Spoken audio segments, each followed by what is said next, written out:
ରଥର ଚକ ଗଡ଼ିବା ପୂର୍ବରୁ ଶଙ୍ଖ ଘଣ୍ଟ ଓ ହରିବୋଲ ଧ୍ୱନିରେ ଶ୍ରୀକ୍ଷେତ୍ର ପ୍ରକମ୍ପିତ ହେବା ପୂର୍ବରୁ ଲକ୍ଷ ଲକ୍ଷ ଭକ୍ତଙ୍କ ଆଖିରେ ମହାପ୍ରଭୁଙ୍କ ଦର୍ଶନର ଆନନ୍ଦ ଭରିଯିବା ପୂର୍ବରୁ ଶ୍ରୀ ଜଗନ୍ନାଥ ଧାମର ଅନ୍ତରାଳରେ ନୀରବରେ ଲେଖାଯାଏ ଏକ ଅମର ପ୍ରେମ କାହାଣୀ।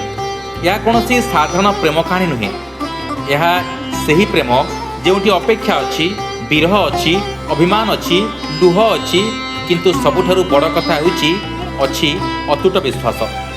ଏହା ହେଉଛି ମହାପ୍ରଭୁ ଶ୍ରୀ ଜଗନ୍ନାଥ ଓ ମା ମହାଲକ୍ଷ୍ମୀଙ୍କ ଚିରନ୍ତନ ପ୍ରେମଗାଥା।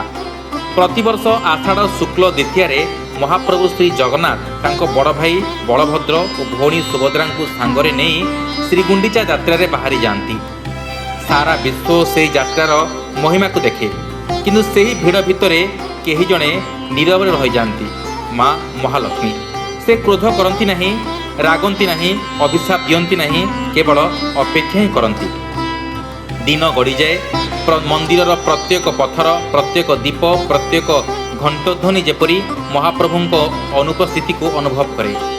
ମା ଲକ୍ଷ୍ମୀଙ୍କ ହୃଦୟରେ ପ୍ରତ୍ୟକ୍ଷ କ୍ଷଣ ହୋଇଯାଏ ଏକ ତପସ୍ୟା। ତାଙ୍କ ନୀରବତା ପ୍ରାର୍ଥନା ହୋଇଯାଏ, ତାଙ୍କ ଅପେକ୍ଷା ଭକ୍ତିର ରୂପ ନିଏ, ଆଉ ତାଙ୍କ ଅଭିମାନ ହୋଇଯାଏ ପ୍ରେମର ସବୁଠାରୁ ପବିତ୍ର ଭାଷା। ତାପରେ ଆସେ ହେରା ପଞ୍ଚମୀ। ଏହା କେବଳ ଏକ ନୀତି ନୁହେଁ, ଏହା ହେଉଛି ପ୍ରେମର ସେହି ମୁହୂର୍ତ୍ତ ଯେଉଁଠି ନୀରବ ଅପେକ୍ଷା ଶବ୍ଦ ପାଏ। ମା ମହାଲକ୍ଷ୍ମୀ ରାଜରାଣୀ ବେଶରେ ଶ୍ରୀଗୁଣ୍ଡିଚା ମନ୍ଦିରକୁ ଯାଆନ୍ତି। ସେ ଯାଆନ୍ତି ତାଙ୍କ ପ୍ରାଣନାଥଙ୍କୁ ଫେରାଇ ଆଣିବାକୁ। ସେ ଯାଆନ୍ତି ପଚାରିବାକୁ, ମୋତେ ଆପଣ କାହିଁକି ସାଙ୍ଗରେ ନେଇନଥିଲେ? କିନ୍ତୁ ସେଠାରେ ମହାପ୍ରଭୁଙ୍କ ସହ ତାଙ୍କର ସାକ୍ଷାତ ହୁଏ ନାହିଁ। ସେ ନୀରବ ବେଦନା ଅଭିମାନରେ ପରିଣତ ହୁଏ, ଆଉ ସେ ଅଭିମାନର ପ୍ରତୀକ ସ୍ୱରୂପ ମା ଲକ୍ଷ୍ମୀ ନନ୍ଦିଘୋଷ ରଥରେ ଏକ କାଠକୁ ଭାଙ୍ଗି ଦିଅନ୍ତି। ଏହା କୌଣସି କ୍ରୋଧର ପ୍ରକାଶ ନୁହେଁ, ଏହା ସେହି ପ୍ରେମର ଭାଷା ଯେଉଁଠି ରାଗ ମଧ୍ୟ ସ୍ନେହରେ ଭରିଥାଏ, ଯେଉଁଠି ଅଭିମାନ ମଧ୍ୟ ଭକ୍ତି ହୋଇଥାଏ, ଯେଉଁଠି ଦୂରତା ମଧ୍ୟ ହୃଦୟକୁ ଆହୁରି ନିକଟତର କରିଦିଏ। ହେରା ପଞ୍ଚମୀ ଆମକୁ ଶିଖାଏ, ବାସ୍ତବିକ ପ୍ରେମ କେବେ ବି ଅଧିକାର ମାଗେନି, ସେ କେବଳ ଅପେକ୍ଷା କରେ। ବାସ୍ତବରେ ପ୍ରେମ କେବେ ବି ଦୂରତାକୁ ଭୟ କରେନି, କାରଣ ସେ ଜାଣେ ଯାହାର ସମ୍ପର୍କ ହୃଦୟ ସହ ତାକୁ ସମୟ କିମ୍ବା ଦୂରତା କେବେ ବି ଅଲଗା କରିପାରିବ ନାହିଁ।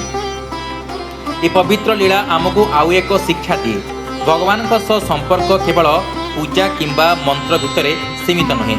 ସେ ସମ୍ପର୍କ ପ୍ରେମର, ବିଶ୍ୱାସର ଓ ସମର୍ପଣର। ମହାଲକ୍ଷ୍ମୀଙ୍କ ଅପେକ୍ଷା ଆମକୁ ଧୈର୍ଯ୍ୟ ଶିଖାଏ, ତାଙ୍କ ଅଭିମାନ ଆମକୁ ପ୍ରେମର ଗଭୀରତା ବୁଝାଏ, ଆଉ ମହାପ୍ରଭୁଙ୍କ ଲୀଳା ଆମକୁ ଭକ୍ତିର ମହତ୍ତ୍ୱକୁ ଅନୁଭବ କରାଏ। ସେଇଥିପାଇଁ ହେରା ପଞ୍ଚମୀ କେବଳ ଏକ ପରମ୍ପରା ନୁହେଁ, ଏହା ପ୍ରତ୍ୟେକ ଭକ୍ତର ହୃଦୟରେ ବଞ୍ଚିଥିବା ଏକ ଭାବନା, ଏକ ପ୍ରେମଗାଥା ଯାହା କାଳର ସୀମା ଅତିକ୍ରମ କରି ଆଜି ମଧ୍ୟ କୋଟି କୋଟି ହୃଦୟକୁ ଭକ୍ତିରେ ଭିଜାଇ ଦେଇଛି। ମହାପ୍ରଭୁ ଓ ମା ମହାଲକ୍ଷ୍ମୀଙ୍କ ଚିରନ୍ତନ ସମ୍ପର୍କ ଆମକୁ ଶିଖାଏ, ଯେଉଁଠି ସତରେ ପ୍ରେମ ଥାଏ ସେଠି ଅଭିମାନ ମଧ୍ୟ ପବିତ୍ର, ଅପେକ୍ଷା ମଧ୍ୟ ପୂଜା, ବିରହ ମଧ୍ୟ ଭକ୍ତି, ଆଉ ମିଳନ ହେଉଛି ଈଶ୍ୱରଙ୍କର ସର୍ବଶ୍ରେଷ୍ଠ ଆଶୀର୍ବାଦ। Bureau report, news alert 24x7।